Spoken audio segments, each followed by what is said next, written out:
Nunca pensé que a mis 65 años iba a descubrir algo tan doloroso. Me enamoré de una mujer maravillosa, mi futura esposa.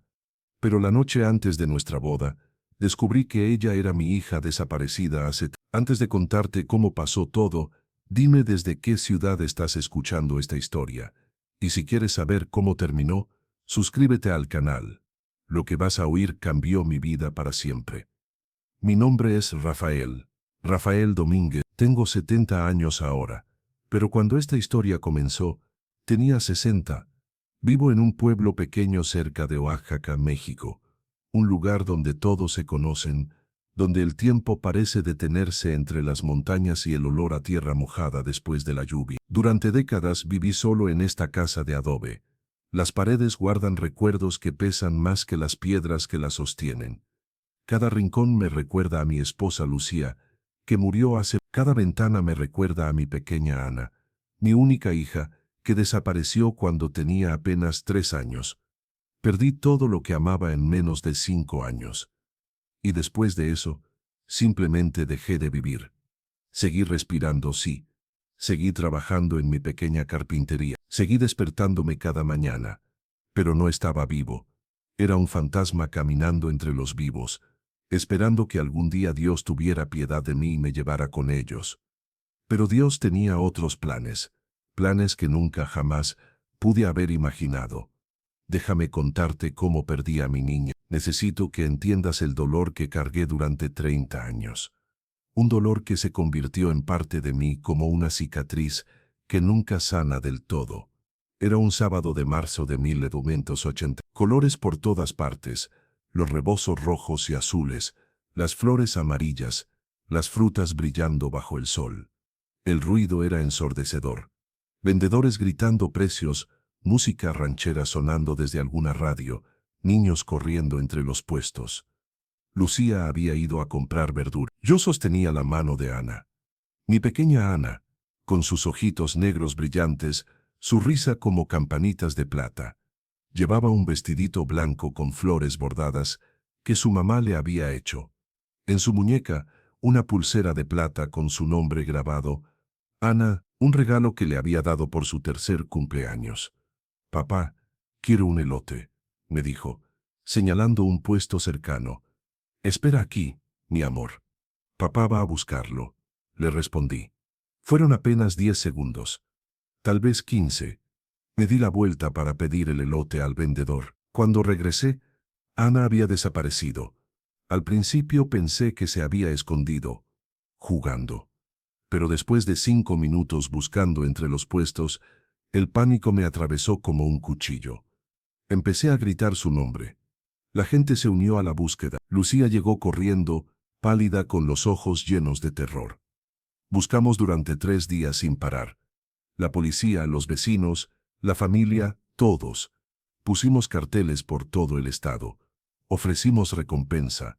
Rezamos hasta que las rodillas nos sangraban de tanto arrodillarnos. Pero mi niña nunca apareció. Los investigadores dijeron que probablemente fue secuestrada. Que en esos tiempos, las redes de tráfico de menores eran comunes en los mercados. Que había pocas posibilidades de encontrarla con vida. Lucía nunca se recuperó. La culpa la consumió. Debía haberla vigilado mejor, decía llorando cada noche. Debía haberla cargado todo el tiempo. Yo intentaba consolarla, pero ¿cómo consolar a alguien cuando tú mismo estás roto por dentro? El cáncer llegó 5 años después. Los doctores dijeron que era agresivo, que no había nada que hacer, pero yo sé la verdad. Lucía murió de tristeza. Se murió de extrañar a nuestra hija. Se rindió ante la vida porque la vida nos había quitado todo.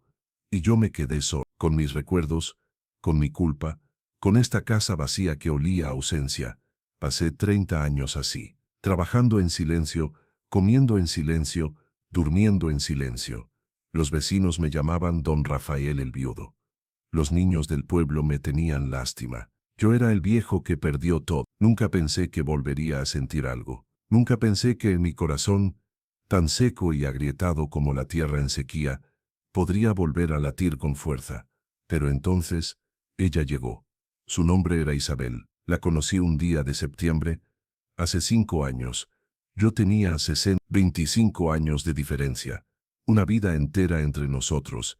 Ella llegó al pueblo buscando trabajo. Venía de la Ciudad de México, huyendo de algo que nunca me contó con detalle. Solo dijo que necesitaba empezar de nuevo, en un lugar tranquilo, lejos del ruido y de los recuerdos. La vi por primera vez en la plaza, sentada bajo el laurel viejo, con una maleta pequeña a sus pies. Llevaba un vestido sencillo color azul claro, y su cabello negro caía sobre sus hombros como una cascada de seda. Pero lo que más me impactó fueron sus ojos. Ojos tristes, cansados, como si hubiera cargado el mundo entero sobre los hombros. Me recordó a Lucía. No sé qué me impulsó a acercarme. Normalmente yo no hablaba con nadie, pero ese día, algo dentro de mí me empujó.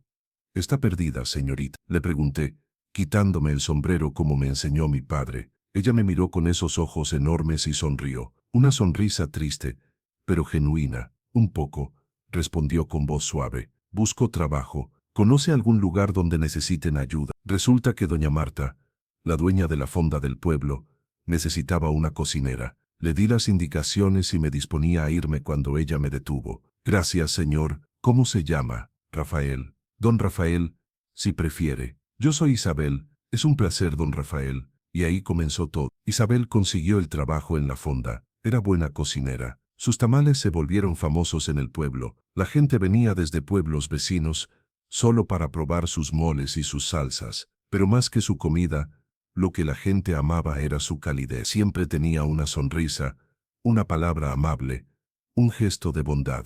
Yo empecé a ir a la fonda todos los días. Al principio me decía a mí mismo que era por la comida, pero la verdad es que iba por ella, por escuchar su risa, por ver cómo sus ojos se iluminaban cuando hablaba de las pequeñas cosas de la vida. Poco a poco, nos hicimos amigos. Me contó que había sido adoptada cuando era muy pequeña, que nunca conoció a sus padres biológicos, que creció con una familia que la quería, pero que siempre sintió que faltaba algo, un vacío que no podía llenar. Es como si una parte de mí estuviera perdida, me dijo una tarde mientras tomábamos café, como si hubiera dejado algo importante en algún lugar y no pudiera recordar dónde. Yo entendía ese sentimiento mejor que nadie. Le hablé de Lucía, de Ana, del accidente en el mercado, de los 30 años de búsqueda inútil, de la culpa que me comía vivo cada día. Isabel lloró cuando terminé de contar mi historia. Se acercó y tomó mis manos viejas y ásperas entre las suyas. Lo siento mucho, don Rafael,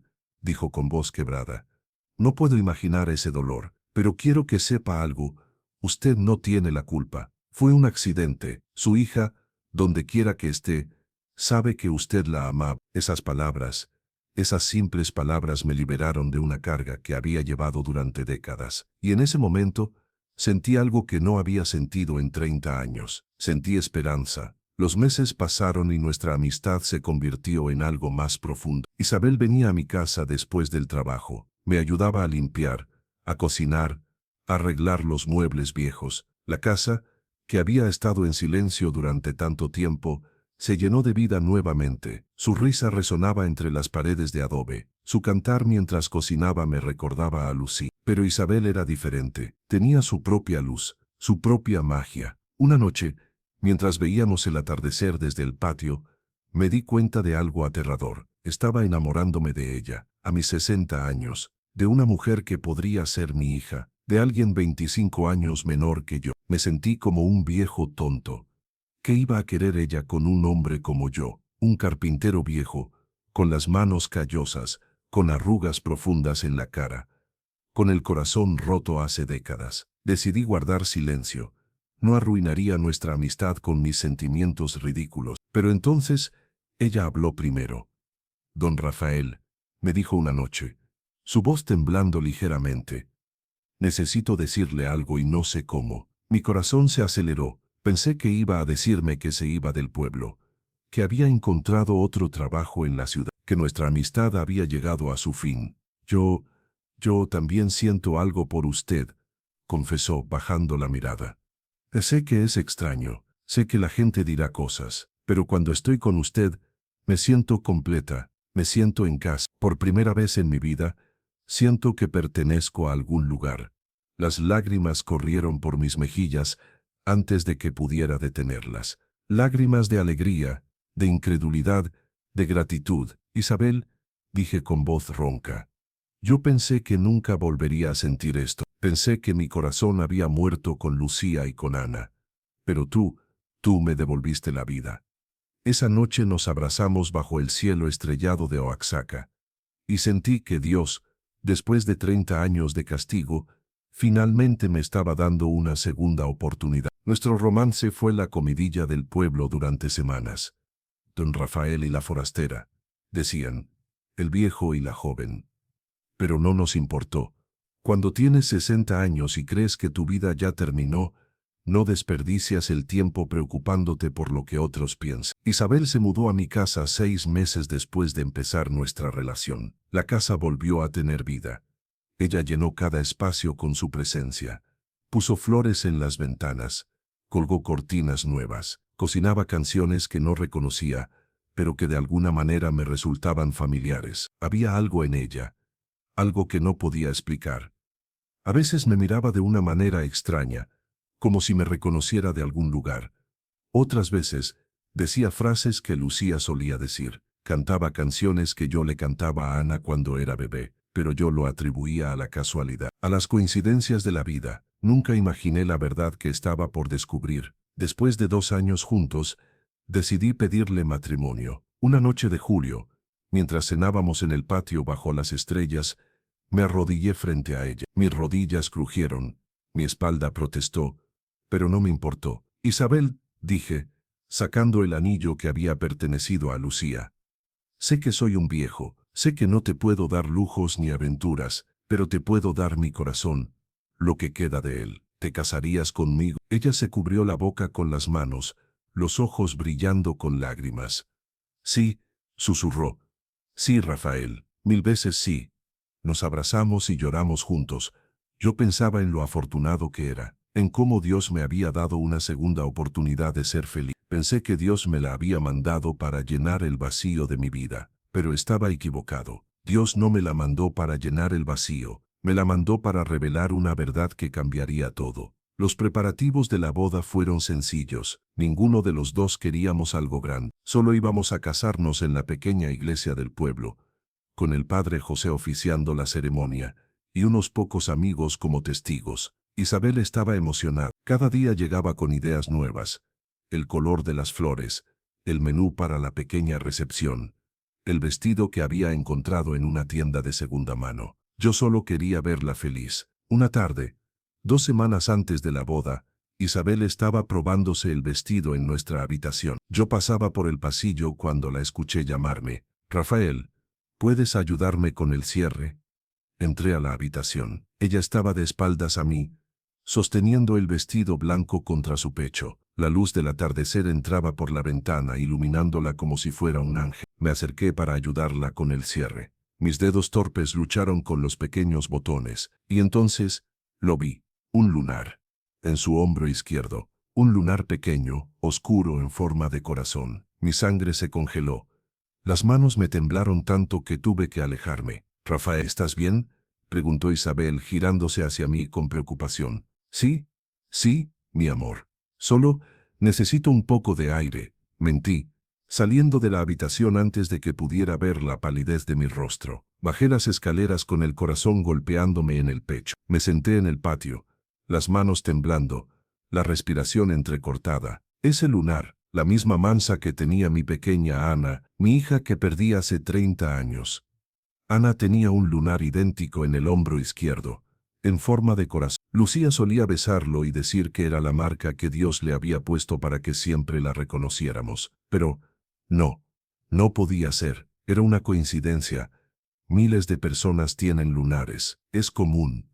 No significa nada. Intenté convencerme de eso. Intenté decirme que mi mente estaba jugando conmigo, que el dolor de perder a Ana me hacía ver cosas que no estaban ahí. Pero una semilla de duda se había plantado en mi corazón, y esa semilla comenzó a crecer. En los días siguientes empecé a notar cosas, pequeños detalles que antes había ignorado. La forma en que Isabel se tocaba la oreja izquierda cuando estaba nerviosa, exactamente como Ana lo hacía cuando era niña. La canción que tarareaba mientras cocinaba, Cielito, La misma canción que yo le cantaba a Ana todas las noches para que se durmiera. Su aversión a las multitudes y a los mercados. Nunca quería ir conmigo al mercado de Oaxaca. Decía que le daban ansiedad los lugares llenos de gente. La forma en que pronunciaba ciertas palabras, con ese acento particular de Oaxaca, que ella no debería tener si había crecido en la Ciudad de México. Y lo más perturbador, sus sueños. Una noche la escuché gritar en sueño. Me levanté de inmediato y la encontré llorando, temblando,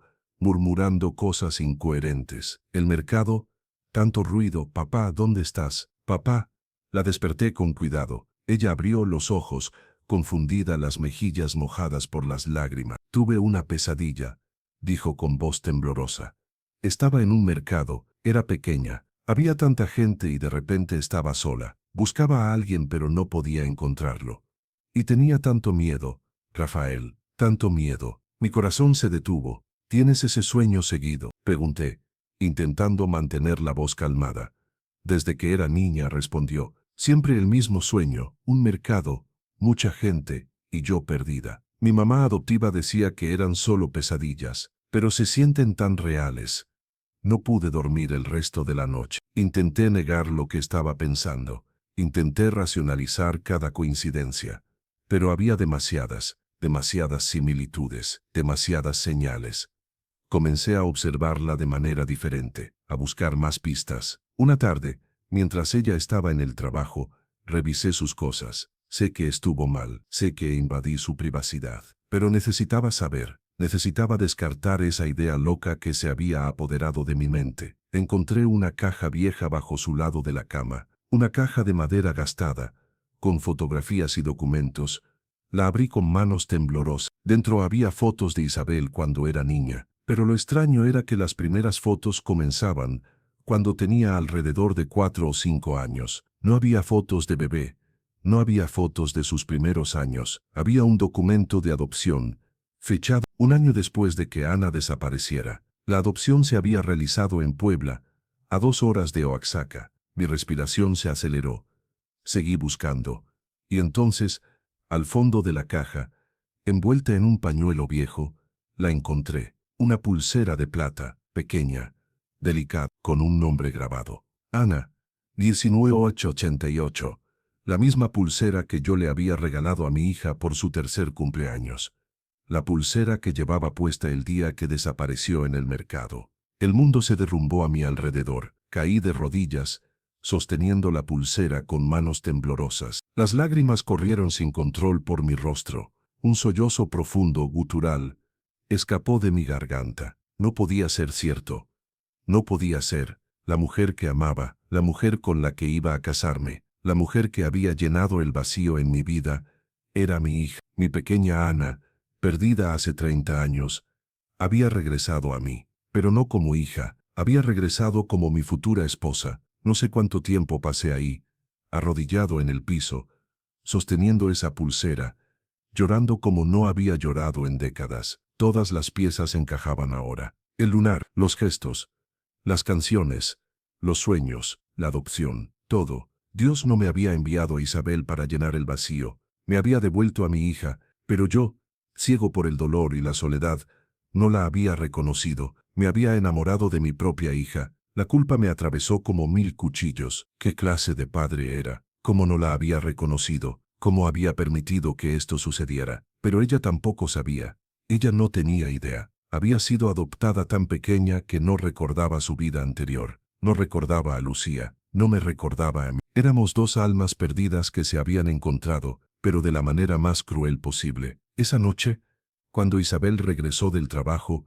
yo estaba sentado en el patio. La pulsera descansaba en la mesa frente a mí. Ella entró sonriendo, lista para contarme sobre su día. Pero al verme, su sonrisa se desvaneció. Rafael, ¿qué pasa? Parece que viste un fantasma. Me levanté lentamente. Le señalé la pulsera. ¿De dónde sacaste esto?, pregunté con voz ronca. Ella se acercó y tomó la pulsera, confundida. Es mía. La he tenido desde que tengo memoria. Mi mamá adoptiva dijo que la llevaba puesta cuando me encontraron. Es lo único que tengo de mi vida anterior. Sus ojos se llenaron de lágrimas. Rafael, ¿por qué revisaste mis cosas? Porque necesitaba saber la verdad, respondí.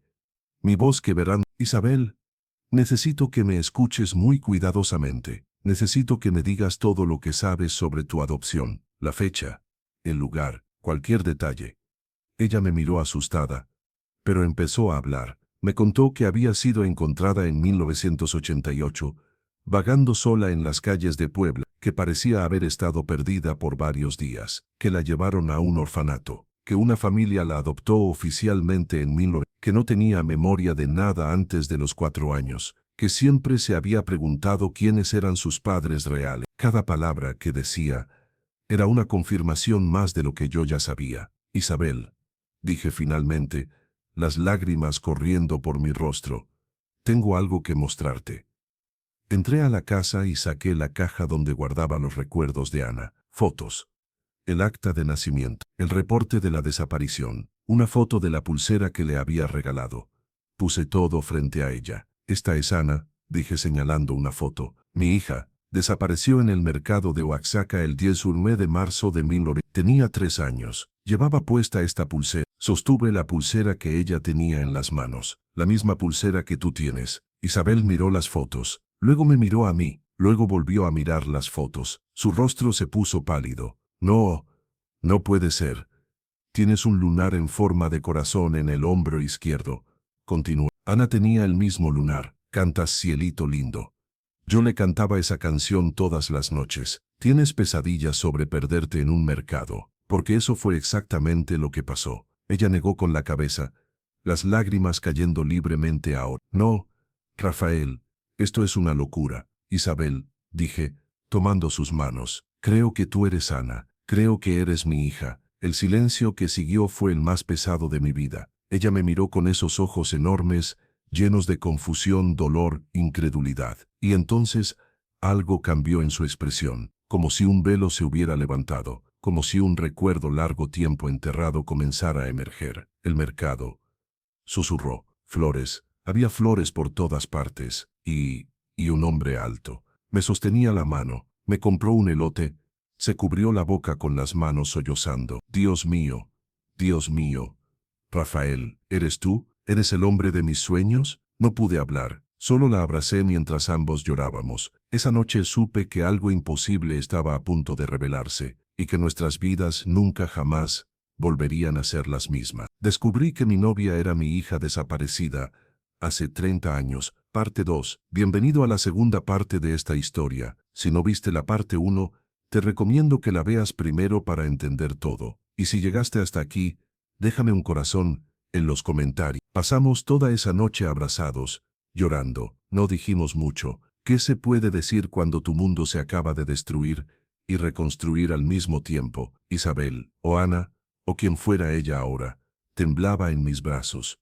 Yo la sostenía, pero también me estaba sosteniendo a mí mismo. Estábamos naufragando juntos en un mar de emociones que ninguno de los dos sabía cómo navegar. Cuando salió el sol, ninguno de los dos había dormido. Estábamos sentados en el patio, con las tazas de café frío en nuestras manos, mirando el amanecer sin realmente verlo. Rafael, dijo ella finalmente, su voz ronca de tanto llorar.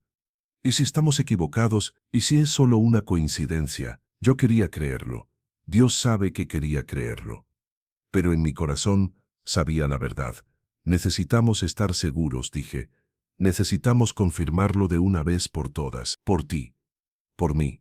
Por la memoria de Lucía. Ella asintió, limpiándose las lágrimas. ¿Cómo? Voy a ir a Puebla, respondí.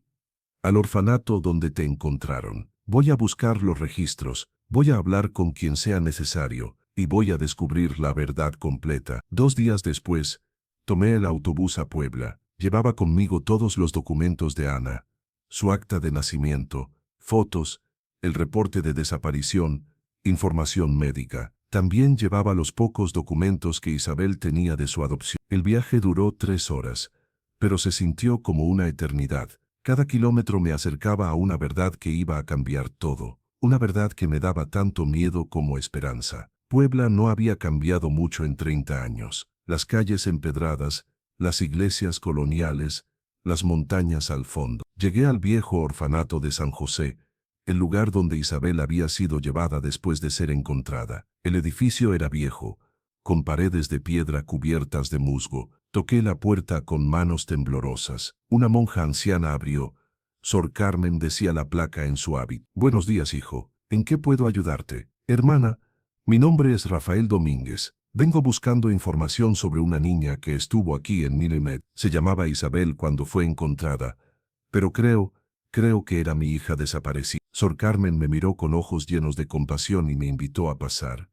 Pasamos la siguiente hora revisando archivos viejos y polvorientos. Sor Carmen había trabajado en el orfanato desde 1985, así que recordaba bien esos años. 1988 fue un año difícil, dijo, mientras buscaba en los archivos. Muchos niños llegaron ese año, algunos perdidos, otros abandonados, otros sacados de situaciones peligrosas. Finalmente encontró el expediente. Isabel era el nombre que le habían dado porque no sabía cómo se llamaba. Cuando la encontraron, solo podía llorar y decir papá. ¿Recuerda algo más de ella, hermana?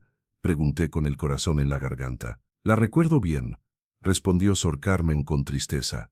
Era una niña hermosa, pero estaba muy traumatizada. No hablaba, no comía.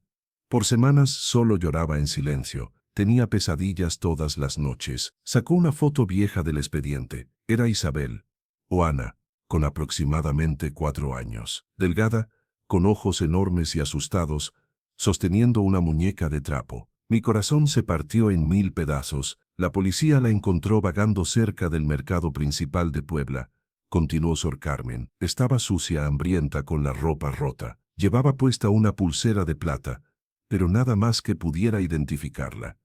¿Nadie la buscó?, pregunté, aunque ya sabía la respuesta. Pusimos avisos en todos los periódicos locales. Contactamos a la policía. Pero en esos tiempos, hijo, las comunicaciones entre estados eran muy limitadas. Si alguien la buscó en Oaxaca, es posible que nunca vieran nuestros avisos en Puebla. Las piezas seguían encajando. Hermana, dije sacando las fotos de Ana. Esta es mi hija. Desapareció en Oaxaca en marzo de 1000. Podría ser la misma niña. Sor Carmen comparó las fotos. La foto de Ana a los 3 años sonriendo, feliz. La foto de Isabel en el orfanato, asustada, perdida. El lunar, dijo Sor Carmen, señalando. Esta niña del orfanato tenía un lunar en forma de corazón en el hombro izquierdo. Lo recuerdo porque las otras hermanas decían que era la marca del amor de Dios. Mis manos temblaron. Mi hija tenía el mismo lunar, en el mismo lugar. Sor Carmen cerró los ojos y se persignó. Hijo, dijo con voz suave. Creo que Dios acaba de responder a una oración de hace 30 años. Sor Carmen me llevó a ver a la enfermera que había atendido a la niña. Cuando llegó, se llamaba Marta, y ahora era una mujer de casi 70 años, que trabajaba en una clínica cercana. Cuando le expliqué la situación, Marta se sentó lentamente, como si el peso de la revelación fuera demasiado. Recuerdo a esa niña, dijo. Era mi primer año trabajando en el orfanato. Nunca la olvidé porque tenía una cicatriz pequeña en la rodilla derecha. Dijo que se había caído en unas escaleras. Mi respiración se detuvo. Ana se había caído en las escaleras de nuestra casa 3 meses antes de desaparecer. Lucía la había llevado al doctor. Le habían puesto puntos. La cicatriz era pequeña, apenas visible, pero estaba ahí. ¿Puedo ver los registros médicos?, pregunté con voz temblorosa. Marta buscó en sus archivos personales. Guardaba copias de casos especiales, y esta niña había sido uno de ellos. Me mostró el registro, fecha de ingreso 25 de marzo de 1000, 6 días después de que Ana desapareciera. Características físicas: lunar en forma de corazón en hombro izquierdo, cicatriz en rodilla derecha, cabello negro, ojos negros, aproximadamente 3 años, condición al llegar, desnutrición leve, deshidratación, trauma psicológico severo, pertenencias, pulsera de plata con nombre Ana, billetes, ropa sucia y rota, sin otros objetos personales. Era ella. Era mi Ana. Había estado a menos de 2 horas de distancia durante 30 años, y yo nunca lo supe. Regresé a Oaxaca esa misma noche con todos los documentos, las copias de los registros, las declaraciones de Sor Carmen y la enfermera Marta. Llevaba la verdad en mis manos, y pesaba más que cualquier carga que hubiera llevado antes. Isabel me esperaba en la casa. Había pasado los últimos 3 días en un estado de shock, oscilando entre la negación y la aceptación.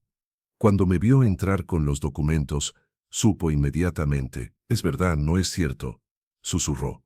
Asentí, incapaz de hablar.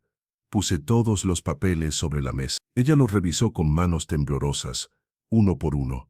Las fotos, los registros, las fechas, los testimonios. Cuando terminó se derrumbó en el suelo, sollozando. Dios mío, Rafael, soy tu hija. Todo este tiempo, soy Ana». Me arrodillé junto a ella y la abracé. «Sí, mi amor, eres mi pequeña Ana, la niña que perdí hace 30 años. Has vuelto a mí». Lloramos juntos durante horas. Lloramos por los 30 años perdidos, por las memorias que nunca compartimos, por los cumpleaños, las navidades, las tardes de domingo que nos robaron, por Lucía que murió sin saber que su hija estaba viva. Pero también lloramos de alivio, porque después de 3 décadas de búsqueda, de dolor, de preguntas sin respuesta, finalmente teníamos la verdad. La niña perdida había sido encontrada, pero había regresado de la forma más imposible e inesperada. La noche antes de la boda, Isabel, Ana, mi hija, se quedó despierta hasta tarde. Yo la encontré en el patio, mirando las estrellas con la vieja pulsera en sus manos. «¿No puedes dormir?», pregunté, sentándome a su lado. «No puedo dejar de pensar en todo», respondió con voz suave. «En cómo nos encontramos, en cómo nos enamoramos, en cómo casi…». No terminó la frase. No necesitaba hacerlo. «Sé lo que estás pensando», dije. «Yo también lo he pensado 1000 veces en estos últimos días. ¿Cómo pude enamorarme de mi propia hija? ¿Qué clase de padre soy?». «No», dijo ella firmemente, volteándose hacia mí. «No te atrevas a culparte. Ninguno de los dos sabía. Yo no te recordaba. Tú no me reconociste porque era imposible hacer. Éramos 2 personas rotas buscando amor. Y nos encontramos. Pero el amor que sentí», empecé a decir, «era real». Me interrumpió. «Era amor verdadero, solo que no era el tipo de amor que pensábamos. Era el amor de un padre buscando a su hija. El amor de una hija buscando a su padre. Nuestras almas se reconocieron antes que nuestras mentes». Sus palabras me hicieron llorar nuevamente. «¿Crees eso?», pregunté. «Tengo que creerlo», respondió, tomando mi mano, «porque si no lo creo, entonces todo esto no tiene sentido. Pero si lo creo, entonces Dios no nos estaba castigando, nos estaba reuniendo». Esa noche tomamos la decisión más difícil de nuestras vidas. No habría boda. Le pedí al padre José que viniera a la casa. Le explicamos todo. Le mostramos los documentos. Le contamos la historia completa. El padre José, que nos conocía a ambos, lloró con nosotros, nos abrazó, nos dijo que lo que había pasado no era pecado, era un milagro doloroso, pero un milagro al fin. «Dios trabaja de maneras misteriosas», dijo.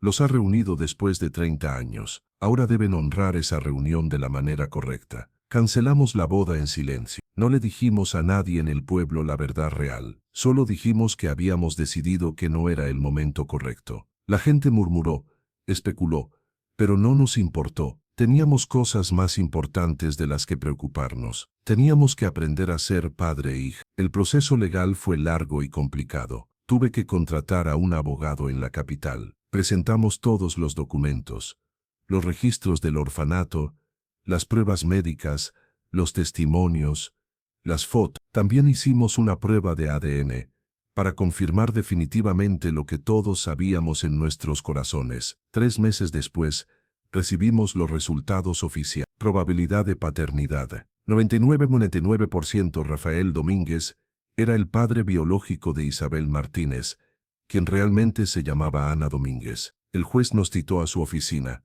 Cuando llegamos, nos recibió con una sonrisa triste pero cálida. «Es un caso extraordinario», dijo. «En mis 30 años como juez, nunca había visto algo así. El destino realmente tiene su propio sentido del humor». Firmamos los papeles. Ana recuperó legalmente su nombre verdadero y su identidad. Yo la reconocí oficialmente como mi hija. Ana Domínguez había desaparecido. Ana Domínguez había sido encontrada en bus. La niña perdida había vuelto a casa. Los primeros meses fueron extraños y dolorosos. Teníamos que reaprender todo. Teníamos que reconstruir una relación que había sido cortada brutalmente hace. Ana se mudó a la habitación que había sido suya cuando era bebé. Yo la había mantenido exactamente igual durante todos estos años, como un santuario. Ahora, finalmente tenía sentido. Pasábamos las tardes hablando. Yo le contaba historias de cuando era bebé, de cómo lucía la mesía para dormir, de cómo daba sus primeros pasos, de cómo decía papá con esa vocecita aguda que me derretía el corazón. Ella lloraba escuchando esas historias, lloraba por los recuerdos que nunca tuvo, por la madre que nunca conoció, por la infancia que le robaron. Pero también sonreía, porque finalmente sabía de dónde venía, finalmente sabía quién era realmente. Háblame de mamá, me pedía cada noche, y yo le hablaba de Lucía, de su risa, de su amor, de cómo había muerto con el corazón roto por perderla, de cómo había dicho en su lecho de muerte: cuida a nuestra niña, Rafael, sé que algún día la encontrarás. Ella sabía, dijo Ana una noche, de alguna manera mamá sabía que volveríamos a encontrarnos. Las madres siempre saben, respondí acariciando su cabello como lo había hecho cuando era pequeña. Lentamente, nuestra relación romántica se transformó en algo diferente. El amor seguía ahí, pero cambió de forma. Ya no era el amor apasionado de una pareja. Era el amor profundo e incondicional de un padre y una hija. Reaprendimos a abrazarnos de manera diferente, a hablarnos de manera diferente, a estar juntos de manera diferente. Fue doloroso, no voy a mentir. Hubo momentos en que nos mirábamos y sentíamos esa confusión, esos sentimientos residuales que teníamos que ignorar y recontextualizar constantemente. Pero poco a poco se volvió más natural. Poco a poco nos convertimos en lo que debimos ser desde el principio, padre e hija. Un año después de la revelación, Ana conoció a alguien, un buen hombre, un maestro del pueblo vecino llamado Miguel. Era amable, trabajador, y la trataba con el respeto y el amor que merecía. Cuando me lo presentó, sentí ese instinto paternal que nunca había podido ejercer. ¿Cuáles son tus intenciones con mi hija?, le pregunté con voz seria. Miguel se puso nervioso, pero me miró directo a los ojos. Don Rafael, amo a Ana. Quiero cuidarla, protegerla, hacerla feliz por el resto de mi vida. Le pido su bendición para casarme con ella. Miré a Ana. Ella me miraba con esos ojos brillantes, esperando mi respuesta. Y por primera vez en mi vida, pude hacer lo que un padre debe hacer. Pude dar mi bendición. La tienes, hijo, dije, estrechando su mano. Cuídala bien, ya la perdí una vez. No soportaría perderla de nuevo. La boda de Ana y Miguel fue hermosa, sencilla, pero llena de amor y alegría. Yo caminé con ella hacia el altar. Llevaba el vestido blanco que había comprado para nuestra boda que nunca sucedió, pero que ahora tenía un propósito mucho mejor. Cuando llegamos frente al Padre José, ella se volteó hacia mí. Tenía lágrimas en los ojos. Gracias, papá, susurró. Gracias por esperarme. Gracias por encontrarme. Gracias por amarme de la manera correcta. La abracé, sin importarme que todos estuvieran mirando. No tienes que agradecer nada, mi niña, dije con voz quebrada. Tú me salvaste tanto como yo te salvé a ti. La entregué a Miguel y me senté en la primera fila. Y mientras los veía intercambiar votos, lloré, pero esta vez no fueron lágrimas de dolor. Fueron lágrimas de paz, de cierre, de aceptación. Lucía debería haber estado ahí. Debería haber visto a nuestra hija casarse. Debería haber sido abuela. Pero de alguna manera, sentí que sí estaba ahí, que nos estaba mirando desde algún lugar, sonriendo, finalmente en paz, sabiendo que nuestra niña había vuelto a casa. 2 años después, Ana me dio un regalo que nunca pensé que recibiría. Un nieto. Lo llamaron Rafael Lucía, en honor a mí y a su abuela que nunca conoció. Cuando lo sostuve por primera vez, ese pequeño bulto envuelto en una manta azul, sentí que el círculo se cerraba. Sentí que todas las piezas rotas de mi vida finalmente encajaban en su lugar. Mira, pequeño Rafael, le susurré mientras dormía en mis brazos. Tu abuelo tiene una historia que contarte cuando crezcas. Una historia sobre cómo el destino es extraño, doloroso, pero también hermoso. Ana me miraba desde la cama del hospital, agotada pero feliz. ¿Crees que mamá nos está viendo?, me preguntó. Sé que sí, respondí. Y sé que está orgullosa, orgullosa de la mujer en que te convertiste, orgullosa de cómo sobreviviste, orgullosa de cómo nos perdonamos y nos dimos una segunda oportunidad. Pero nuestra historia no terminó ahí. Ana y yo teníamos una misión.